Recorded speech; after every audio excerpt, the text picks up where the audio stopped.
الحمد لله وحده والصلاة والسلام على من لا نبي بعده أما بعد فأعوذ بالله من الشيطان الرجيم بسم الله الرحمن الرحيم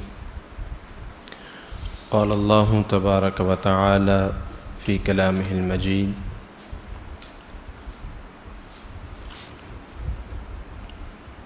مثلهم كمثل الذي استوقد نارا فلما أضاءت ما حوله ذهب الله بنورهم وتركهم في ظلمات لا يبصرون وقال النبي صلى الله تعالى عليه وسلم من قال لا إله إلا الله دخل الجنة أو كما قال عليه الصلاة والسلام صدق الله خالقنا العظيم وصدق رسوله النبي الكريم ونحن على ذلك لمن الشاهدين والشاكرين والحمد لله رب العالمين۔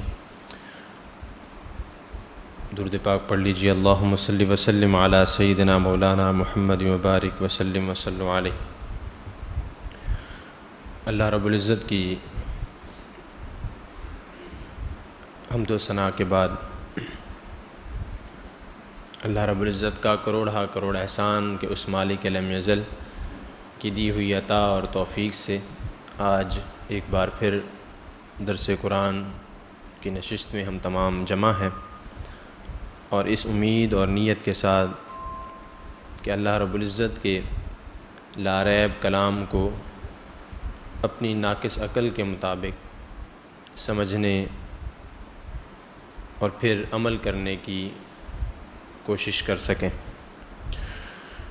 محبوب علیہ الصلاۃ والسلام کی خاص نظر عنایت کہ جن کے خاص فضل و کرم سے ہم تمام تک یہ لاریب کلام پہنچا، جن کے اندر اللہ رب العزت کی نشانیاں ہیں اور ہدایت ہے متقین کے لیے۔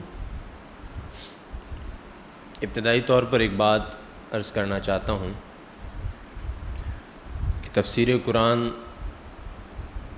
نہ تو کوئی اب ابتدا ہو رہی ہے اس کی، اور نہ ہی ہم اس کی کوئی پہلی مرتبہ کوشش کر رہے ہیں۔ بیسیوں مفسرین نے قرآن کریم کی تفسیر کی ہے اور اللہ کے لاریب کلام کے مفاہیم کو امت کو سمجھانے کی کوشش کی ہے۔ تو ایک بات تو ہم ذہن نشین کر لیں کہ ہم کوئی نیا کام نہیں کر رہے، صدیوں سے کام اللہ کے لاریب کلام کو سمجھنے کے لیے ہو چکا ہے۔ اور آپ اس بات کا بھی ادراک رکھیں کہ بیسیوں مفسرین نے جب قرآن کریم کی تفسیر کو لکھنے کے لیے قلم اٹھایا تو ہر مفسر نے اپنے مزاج، حالات اور اس وقت کے درپیش مسائل کو سامنے رکھتے ہوئے قرآن کریم کی تفسیر کی ہے۔ یعنی آپ کو اس بات کا اندازہ ہوگا کہ ایک ہی آیت مبارکہ کی مختلف مفسرین نے مختلف انداز میں جہاد بیان کی ہیں۔ ترجمہ ایک ہی ہوتا ہے، ترجمے میں فرق نہیں ہوتا، لیکن اس سے جو مسئلہ اخذ کرنا ہوتا ہے یا اس سے جو ہدایت سمجھانی ہوتی ہے اس کے انداز مختلف ہوتے ہیں۔ تو یہ قرآن کریم کا عرفان ہے کہ قرآن کریم کو ایک فصیح اور بلیغ زبان میں نازل کیا گیا، اور اس کی فصاحت و بلاغت کا اندازہ اس بات سے ہوگا کہ سینکڑوں کی تعداد میں مفسرین قرآن گزرے ہیں اور انہوں نے اس قرآن کریم کے لیے اپنی زندگیاں وقف کی ہیں، اور آج تک ابھی بھی قرآن کریم کی تفسیر لکھی جا رہی ہے۔ لیکن علوم کا خزانہ ہے کہ تھمتا نہیں، آج بھی نئی نئی جہات مفسرین لکھنے کی کوشش کر رہے ہیں، تقویٰ کے مختلف زاویے سمجھانے کی کوشش کر رہے ہیں۔ تو ہم نے صرف اتنا کرنا ہے کہ جو ہمارے بزرگوں نے قرآن کریم کے ترجمے کے تحت تفسیر لکھی ہے، ہمیں سمجھانے کی کوشش کی ہے، ہم بیٹھ کر اس کو سمجھیں سمجھ کر اس کے اندر غور و فکر کریں، غور و فکر کرنے کے بعد اس پر عمل کرنے کی کوشش کریں. تو اس سے زیادہ ہمارا کوئی مقصد نہیں. تو اللہ رب العزت کے فضل سے یہ سلسلہ جڑا ہوا ہے، اور آپ تمام کی پر اللہ کرم نوازی فرمائے کہ آپ تمام تشریف لاتے ہیں اور قرآن کریم کے اس عرفان کو ہم سمجھنے کی کوشش کرتے ہیں. تو الحمدللہ ہماری سورۃ البقرہ کی 16 آیات مکمل ہو چکی تھیں. آج ہم آیت نمبر 17 سے درس کی ابتدا کریں گے. آیت نمبر 17 میں اللہ رب العزت انہی منافقین کے حوالے سے کچھ مثال ارشاد فرما رہا ہے، جن منافقین کا پچھلے درس کے اندر ذکر ہوا تھا کہ منافقین کی کچھ نشانیاں اللہ رب العزت نے بتائی تھیں کہ وہ کیسے ہوتے ہیں، وہ کیا کرتے ہیں. وہ مسلمانوں کے درمیان بیٹھتے ہیں تو ان کا نظریہ کیا ہوتا ہے، اور پھر جب اپنوں میں جاتے ہیں تو ان کا نظریہ کیا ہوتا ہے. تو آگے کچھ مثالیں ارشاد فرمائی ہیں رب تعالیٰ نے. تو رب تعالیٰ ارشاد فرماتا ہے مثلہم کمثل الذی استوقد نارا، ان کی مثال اس شخص کی طرح ہے جس نے آگ روشن کی. فلما اضاءت ما حولہ ذہب اللہ بنورہم، پھر جب اس آگ نے اس کے آس پاس کو روشن کر دیا تو اللہ ان کا نور لے گیا. وترکہم فی ظلمات لا یبصرون، اور انہیں تاریکیوں میں چھوڑ دیا، انہیں کچھ دکھائی نہیں دے رہا. یہاں بیان یہ کیا جا رہا ہے کہ ایک شخص جس نے ایمان کے نور کو دیکھا، روز روشن کی طرح دیکھا، قبول کیا، اور پھر جب روشن ہو گئی وہ روشنی تو پھر اللہ ان کا نور لے گیا.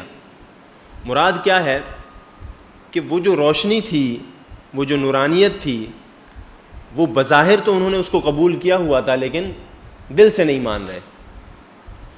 تو جب روشنی کو دل مانے ہی نہ، کان نے سنا، آنکھ نے روشنی کو دیکھا، مشاہدہ کیا، اور پھر دل مانے ہی نہ، تو اللہ کیا کرتا ہے، ان کی اس روشنی کو لے جاتا ہے. پھر فرمایا صم بکم عمی فہم لا یرجعون، بہرے، گنگے، اندھے ہیں پس یہ لوٹ کر نہیں آئیں. یہ ان منافقین کے بارے میں رب تعالیٰ ارشاد فرما رہا ہے کہ ان کے کیونکہ دل کی کیفیت ہی انہوں نے بدلی نہیں، انہوں نے یہ کوشش ہی نہیں کی، ان کا مطمع نظر یہ نہ تھا کہ جو روشنی ہے، یہ نور ہدایت ہے، یہ ہم قبول کر لیں، بلکہ ان کا مطمع نظر یہ تھا کہ بس ہم مسلمانوں کے ساتھ شامل ہو جائیں. آگے پھر کچھ اور بھی مثالیں ارشاد فرمایا. یعنی وہ کرتے کیا تھے؟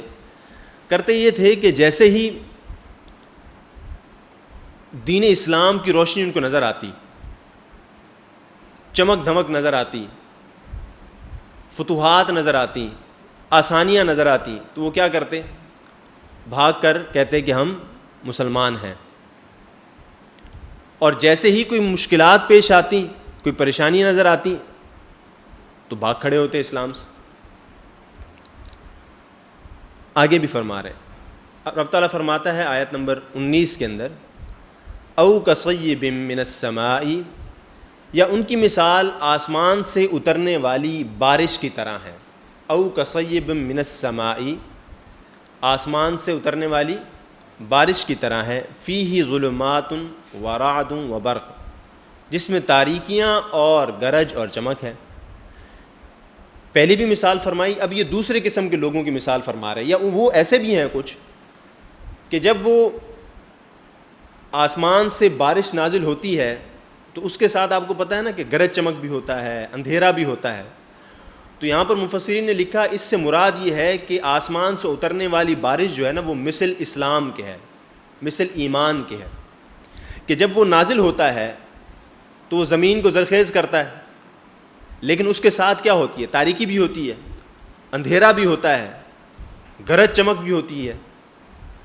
تو مثال اللہ رب العزت جو دے رہا ہے وہ یہ دے رہا ہے کہ آسمان سے جو بارش نازل ہوئی یہ مثل تو تھی ایمان کے، سلامتی کے، اور اس نے زمین کو زرخیز کرنا تھا، لیکن جس طرح اس آسمانی بارش کے ساتھ ظلمت ہوتی ہے، اندھیرا ہوتا ہے، گرج چمک ہوتی ہے، اسی طرح جب انسان اسلام قبول کرتا ہے تو مصائب بھی شروع ہو جاتے ہیں، مشکلات بھی شروع ہو جاتی ہیں، پریشانیاں بھی شروع ہو جاتی ہیں.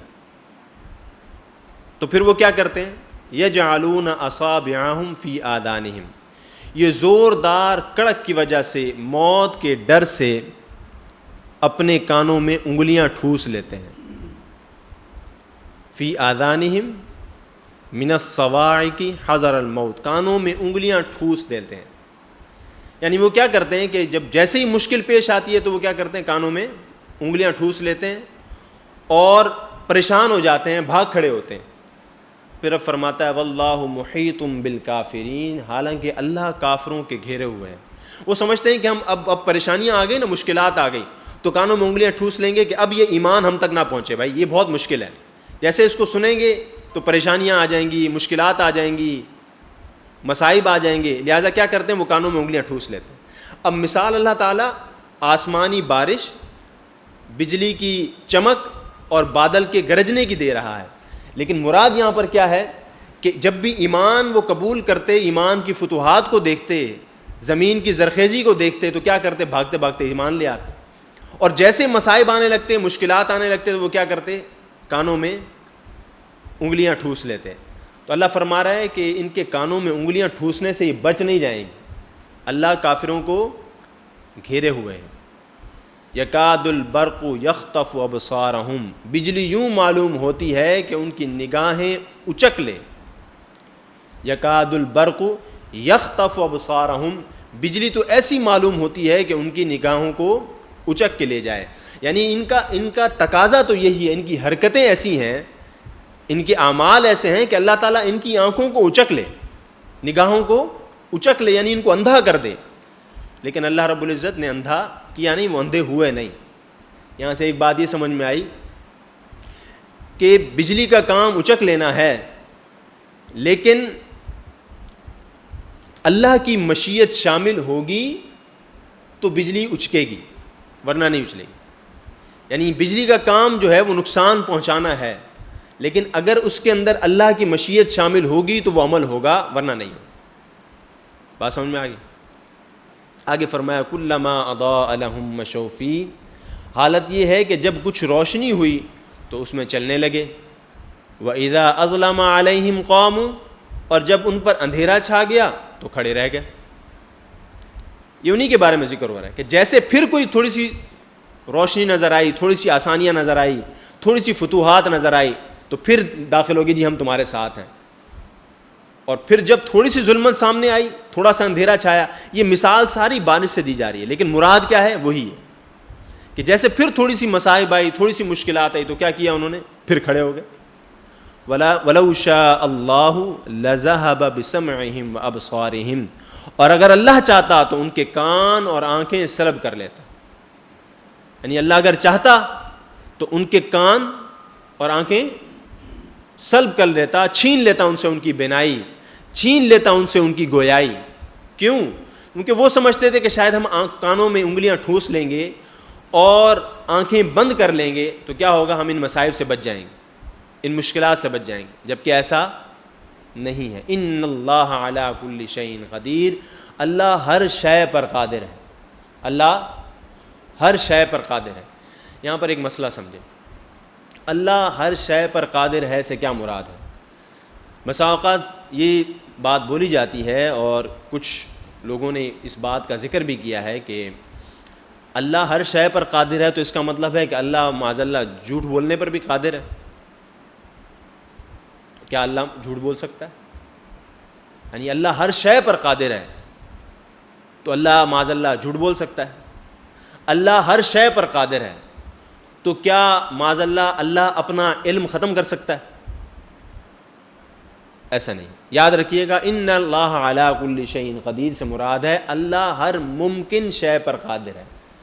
جو چیز اللہ کے ساتھ واجب ہے، اللہ کی صفات اور اللہ کا وجود جو اللہ کے ساتھ واجب ہے وہ اللہ کے ساتھ منسلک ہے، اور وہ چیزیں جو ممکنات میں سے ہیں اس پر اللہ قادر ہے. جیسے اس دنیا کو فنا کر دینا، اس دنیا کو فنا کر دینا، ختم کر دینا، یعنی یہ دنیا ختم کر دینا، یہ ممکن ہے نا؟ بظاہر ہمیں نہیں لگ رہا کہ یہ دنیا کیسے ختم ہوگی، اتنا سب کچھ چل رہا ہے، اتنا بڑا نظام ہے، یہ کیسے ختم ہوگا؟ تو یہ اللہ کے لیے ممکن ہے، اللہ کے دائرہ اختیار میں ہے، اللہ کی قدرت میں ہے. لہٰذا اللہ کیا ہے؟ ان اللہ علی، جو چیز ممکن ہے اللہ اس چیز پر قادر ہے. ٹھیک ہے. اب یہاں منافقین کے تمام معاملات ذکر کرنے کے بعد اللہ رب العزت انسانوں کو مخاطب کر رہا ہے.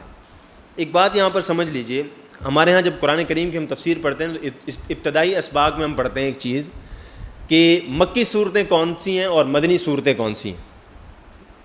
مکی صورتیں کون سی ہیں اور مدنی صورتیں کون سی ہیں. یاد رکھیے گا، جو قرآن کریم ہجرت سے پہلے نازل ہوا وہ کون سا کہلاتا ہے؟ مکی. جو ہجرت کے بعد نازل ہوا وہ کون سا کہلاتا ہے؟ مدنی. اس کے اندر ایک اور نشانی یہ ہے کہ مکی صورتیں چھوٹی ہیں اور مدنی صورتیں بڑی ہیں، یہ ایک نشانی ہے.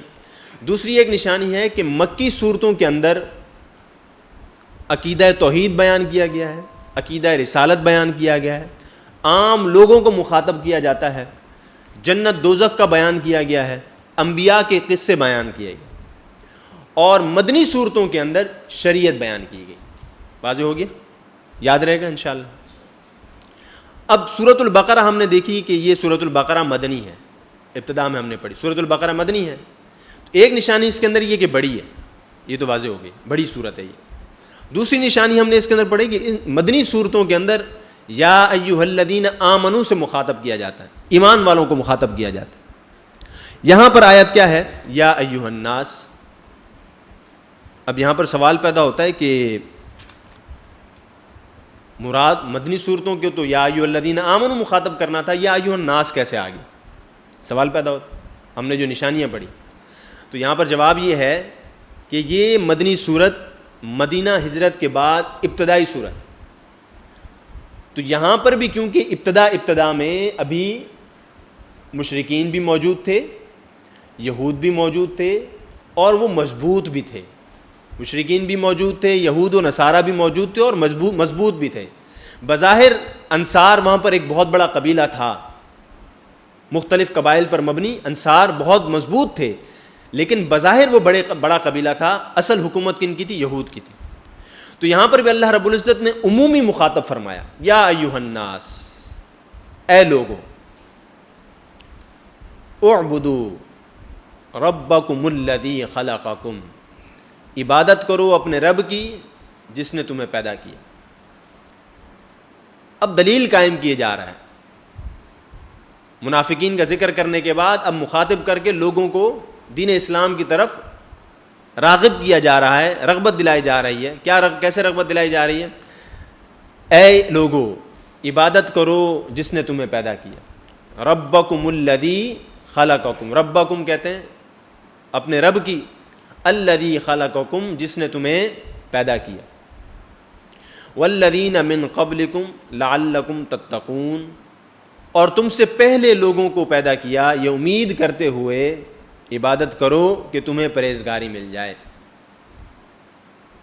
یہاں سے پتہ چلا رب تعالیٰ اپنی ربوبیت سے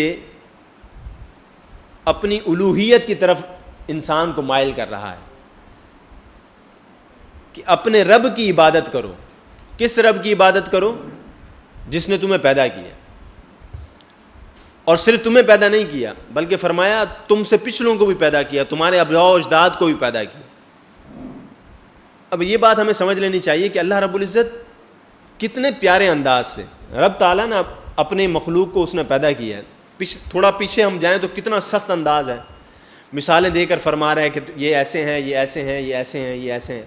پھر اپنے ان لوگوں کو کہ جن کے بارے میں میرا رب کا علم جانتا ہے کہ یہ اسلام کے حوالے سے نرم دل رکھتے ہیں، نرم گوشہ رکھتے ہیں، ان کو دین اسلام کی طرف بلایا جائے، تو ان کو فرما رہا ہے کہ اس رب کی عبادت کرو جس نے تم کو پیدا کیا ہے، تمہیں وجود عطا کیا ہے، تمہارے ماں باپ کو وجود عطا کیا ہے. کیوں؟ اس لیے کہ تم پرہیزگار بن جاؤ.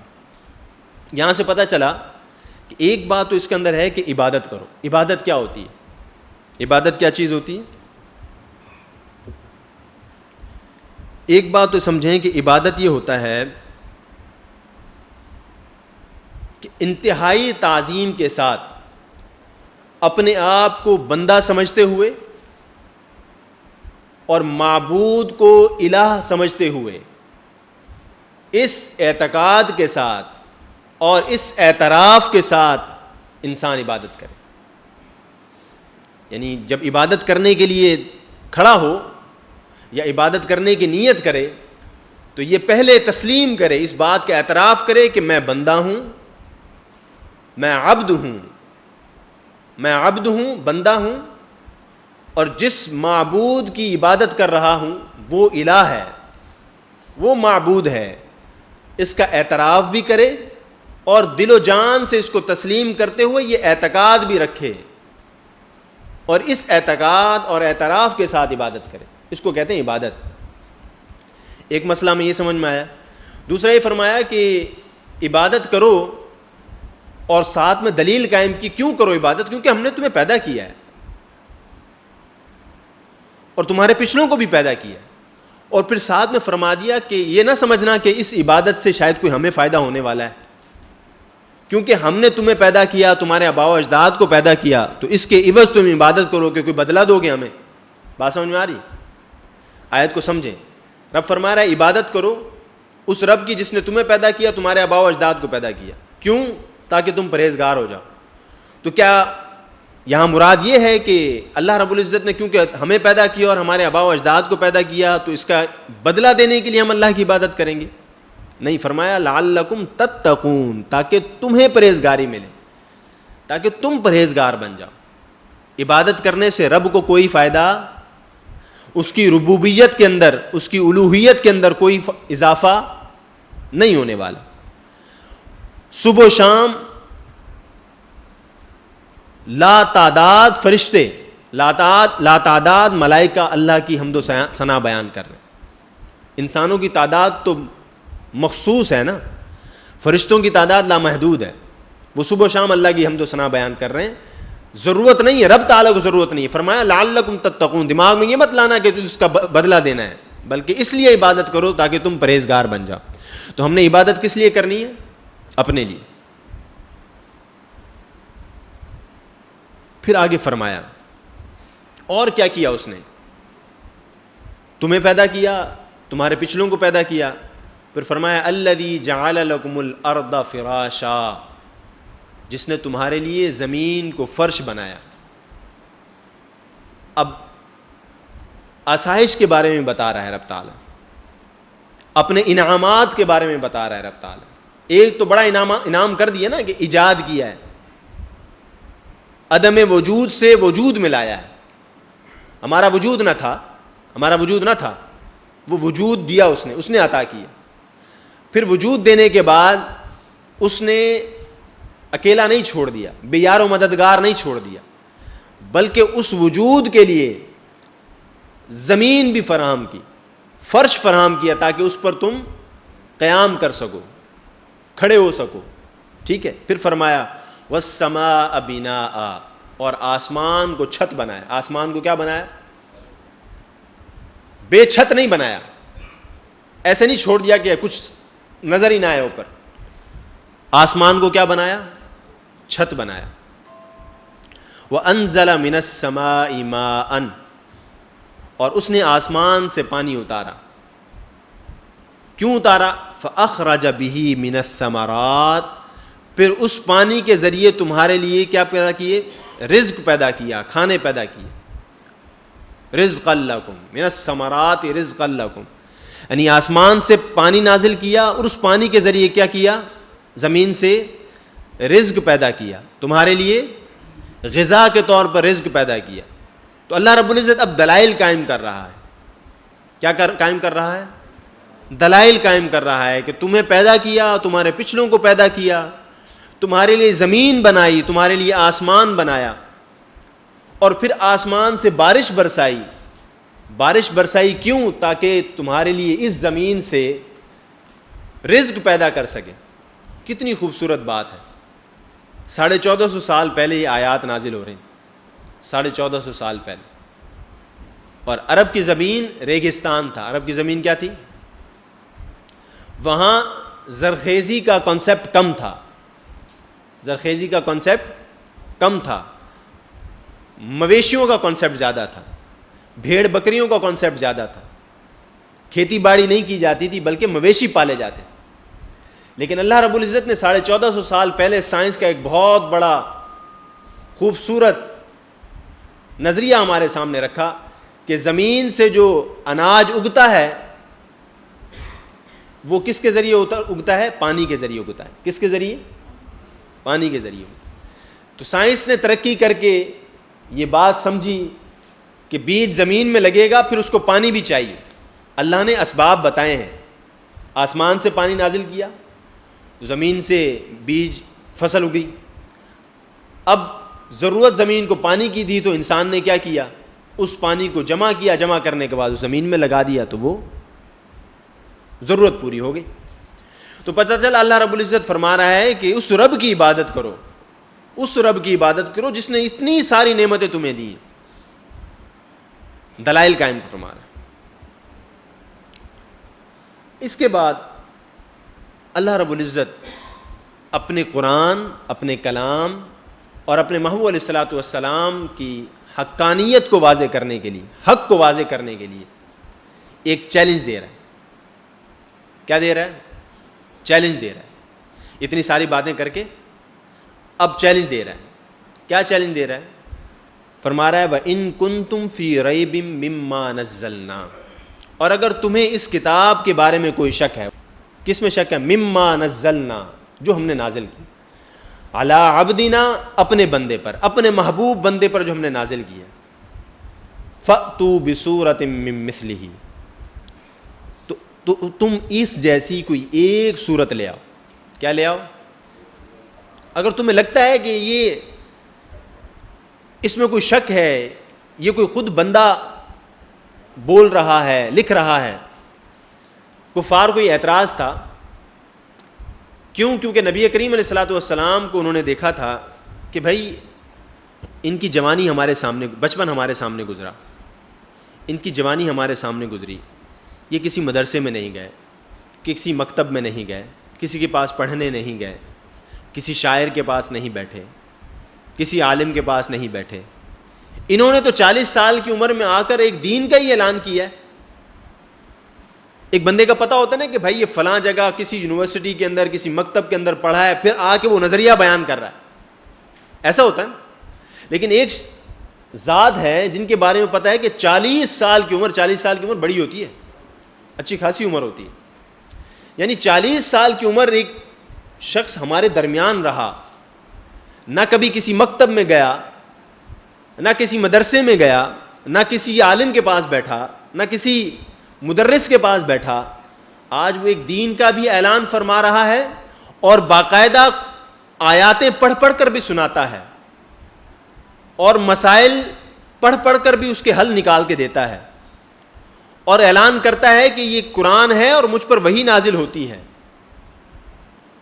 تو لوگوں نے کہا کہ یہ خود سے لکھتے ہیں. معاذ اللہ, لوگوں نے کیا کہا؟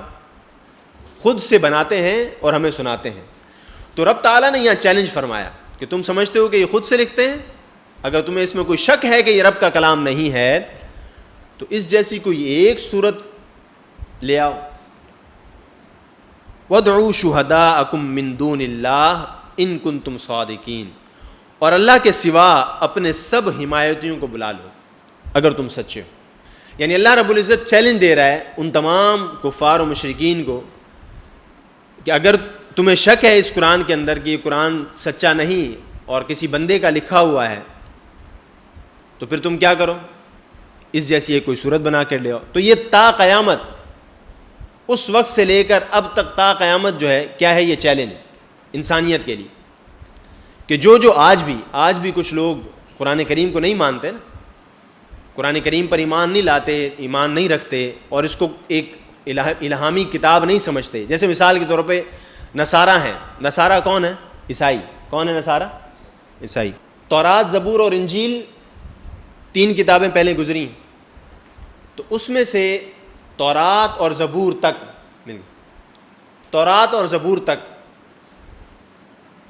یہودی ایمان رکھتے ہیں، انجیل پر یہودی ایمان نہیں رکھتے. بات سمجھ میں آ رہی؟ انجیل جو حضرت عیسیٰ علیہ السلام پر نازل ہوئی تو یہودیوں نے حضرت عیسیٰ علیہ السلام پر ایمان ہی نہیں لائے. بات سمجھ میں آ رہی؟ اس لیے وہ انجیل پر ایمان نہیں رکھتے. جو نصرانی ہیں، عیسائی ہیں، وہ انجیل تک تمام کتابوں پر ایمان رکھتے ہیں، قرآن پر ایمان نہیں رکھتے. یہودی اگر انجیل پر ایمان لیں تو وہ نصرانی بن جائے، وہ یہودی نہ رہیں، ایسے ہی ہے. اور اگر نصرانی قرآن پر ایمان لیں، قرآن کو مان لیں کہ اللہ کا کلام ہے، تو کیا ہوگا؟ وہ مسلمان ہو جائیں گے. یہ ہے وہ پورا تورات، زبور اور انجیل کا مجموعہ، تمام کے تمام صحائف اس کے اندر موجود ہیں. یہ انگریزی میں ہے، اس کے اندر اولڈ ٹیسٹمنٹ اور نیو ٹیسٹمنٹ کہتے ہیں. اولڈ ٹیسٹمنٹ ہوتا ہے جو انجیل سے پہلے تمام دونوں کتابیں بھی اور تمام صحائف بھی، اور نیو ٹیسٹمنٹ کہتے ہیں انجیل کو. تو یہ ہے. تو عیسائی کیا کرتے ہیں؟ اس پہ ایمان لاتے ہیں. یہ پوری یعنی کتاب ہے انگریزی میں، اور اس کے اندر جو تحریفات ہیں وہ تحریفات بھی ایسی ہیں کہ کبھی کوئی موقع آیا جب تحریف کی کوئی آیت پڑھنے کا موقع ہے تو میں آپ کو دکھاؤں گا اس کے اندر کہ اس کے اندر کس طریقے سے آیات کا رد و بدل کیا گیا. بہرحال تو یہود نصارہ بھی آج ایمان نہیں لاتے نا، اور وہ اعتراض کرتے ہیں کہ یہ الہامی کتاب نہیں ہے. تو اللہ رب العزت ان سب کو آنے والی دنیا تک، قیامت تک یہ چیلنج دے رہا ہے کہ کیا کرو، اگر تم سمجھتے ہو کہ یہ سچا نہیں ہے قرآن، اس میں کوئی شک ہے، تو کیا کرو، اس جیسی کوئی ایک صورت لے آؤ. تو یہ اللہ رب العزت کی جانب سے اور قرآن کی جانب سے رہتی دنیا تک ہر بڑے سے بڑے فلسفی، ہر بڑے سے بڑے دانشور، ہر بڑے سے بڑے انسان کے لیے، مفکر کے لیے چیلنج ہے کہ اگر وہ قرآن کے اوپر یقین نہیں رکھتا، قرآن کے اوپر ایمان نہیں لاتا اور اس کو سچا نہیں سمجھتا، ظاہر ہے وہ ایمان نہیں لا رہا، وہ یقین نہیں کر رہا، اس لیے نا وہ سچا نہیں سمجھتا اس کو، تو اس کے لیے چیلنج ہے کہ یا تو اس پر ایمان لے آؤ. اس کتاب کا دعویٰ ہے کہ یہ الہامی کتاب ہے، یہ آخری کتاب، اس کتاب کا دعویٰ ہے، تو یا تو اس پر ایمان لے آؤ. اگر ایمان نہیں لاتے تو پھر اس جیسی کوئی کتاب لے آؤ. ٹھیک ہو گیا؟ تو یہاں تک یہ ذکر کرنے کے بعد، سب کچھ ذکر کرنے کے بعد، اللہ رب العزت اب ان مقرب بندوں کے لیے خوشخبری ارشاد فرما رہا ہے. کیونکہ اللہ رب العزت جہاں جہنم سے ڈرا رہا ہے، جہاں منافقین کی نشانیاں بتا رہا ہے، وہاں پھر مومنین کو خوشخبری بھی تو دینی ہے، ترغیب بھی تو دینی ہے کہ جو ایمان لا چکے ہیں ان کے لیے کیا ہے. یہ سب کچھ تو تھا کس کے لیے؟ جو دلوں میں منافقت رکھ رہے ہیں، جو تھوڑی سی مصیبت دیکھ کر مرتد ہو جاتے ہیں، پھر جاتے ہیں، یہ تو سب کچھ تھا ان کے لیے. لیکن جو ایمان لے آئے، جو مضبوط ہیں، جن کے دل ایمان سے مضبوط ہیں، کہ جن کے دل ایمان کی لذت سے لطف اندوز ہو رہے ہیں، ان کے لیے کیا ہے؟ فرمایا وَبَشِّرِ الَّذِينَ آمَنُوا، اور خوشخبری ہے ان لوگوں کے لیے جو ایمان لے آئے. خوشخبری ہے کن کے لیے؟ جو ایمان لے آئے. وَعَمِلُوا الصَّالِحَاتِ، اور نیک اعمال کیے. نیک اعمال کیے یعنی ایمان لانے کے بعد اس بات کی بھی ضرورت ہے کہ اعمال بھی نیک ہوں. ایمان کافی نہیں، ایمان کافی نہیں، بلکہ ایمان لانے کے بعد کیا کرے گا؟ وہ اعمال بھی اچھے کرے، نیک اعمال بھی کرے. کیا ہے ان کے لیے؟ ان لہم جنات تجری، ان کے لیے جنت ہے، بہتی ہے جن کے نیچے، من تحتها الانہار، جس کے نیچے کیا بہتی ہیں؟ نہریں بہتی ہیں. ایسی جنت جس کے نیچے کیا بہتی ہیں؟ نہریں بہتی ہیں. نہروں سے مراد کیا ہے یہاں پر؟ یعنی اللہ رب العزت کی نعمتوں کے دریا بہتے ہیں، نعمتوں کی نہریں بہتی ہیں، مراد یہاں پر یہ. اب یہاں پر یہ تصور نہیں ہوگا کہ کیا کیا بہہ رہا ہوگا. ہم تصور کریں کہ دودھ کی نہریں بہہ رہی ہوں گی، شہد کی نہریں بہہ رہی ہوں گی. اللہ رب العزت کی نعمتیں کا ذخیرہ ہوگا وہاں پر، نعمتیں ہی نعمت ہوں. یعنی اتنا ہوگا کہ انسان تصور کرے گا اور اس کے سامنے حاضر ہوگا. ٹھیک ہو گیا؟ فرمایا کلما رزقوا منہا من ثمرۃ رزقا، جب انہیں ان باغوں سے کوئی پھل کھانے کو دیا جائے گا،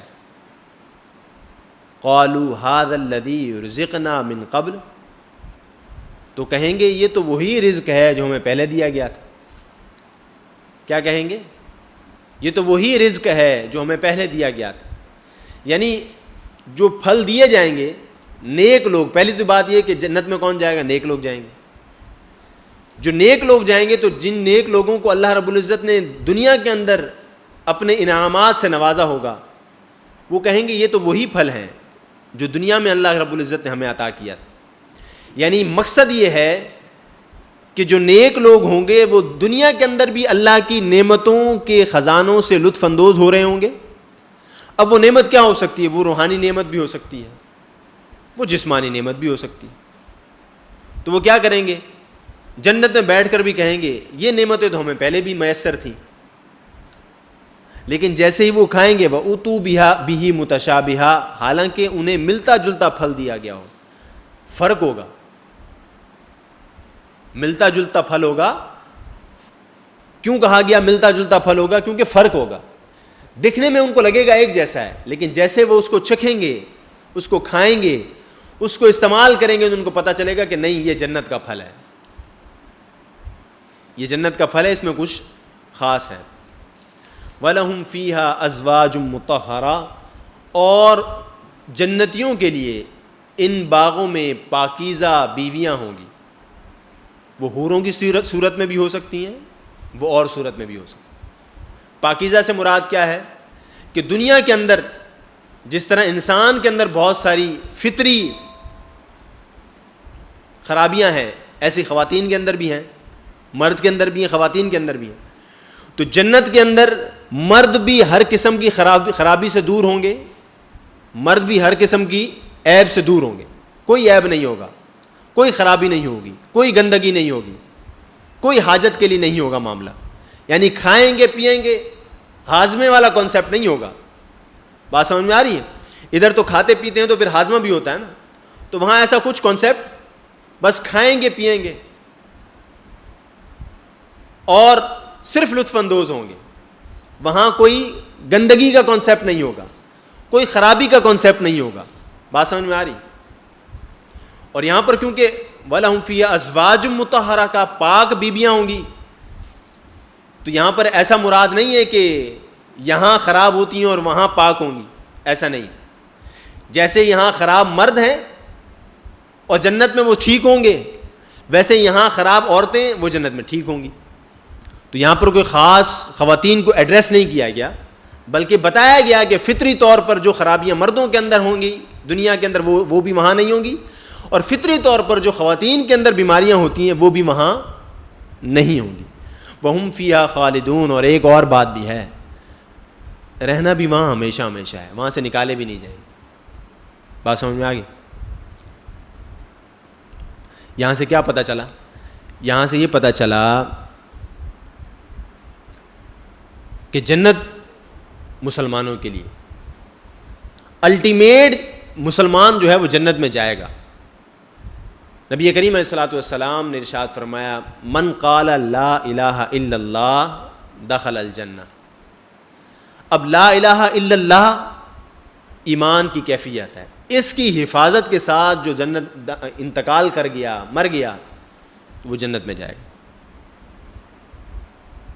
جو گناہ کیے ہوں گے ان گناہوں کی سزا ممکن ہے انسان کو اللہ رب العزت دنیا میں دے دے، دنیا میں ہی پاک صاف ہو کر چلا جائے. ممکن ہے کہ قبر میں دے دے، قبر سے ہی پاک صاف ہو کر چلا جائے. ممکن ہے بروز محشر اس کو تھوڑی بہت کوئی سزا مل جائے اور اللہ کے فضل سے، نبی کریم صلی اللہ علیہ وسلم کی شفاعت سے وہ جنت میں جائے گا. لیکن مسلمان کلمہ گو جائے گا جنت میں، رہے گا جنت میں، جنت کے مزے لے گا، جنت میں خوش رہے گا، جنت کی نعمتیں لوٹے گا، جنت کی نعمتوں سے لطف اندوز ہوگا. ٹھیک ہو گیا؟ یہاں تک اللہ رب العزت نے ان خوش نصیب مسلمانوں کے لیے، مومنین کے لیے خوشخبری ارشاد فرمائی. اللہ رب العزت سے دعا ہے کہ خلاق عالم ہمیں ان خوش نصیبوں کے اندر شامل فرمائے، ہمارے ایمان کو محفوظ فرمائے، ایمان کی لذت ہم تمام کو نصیب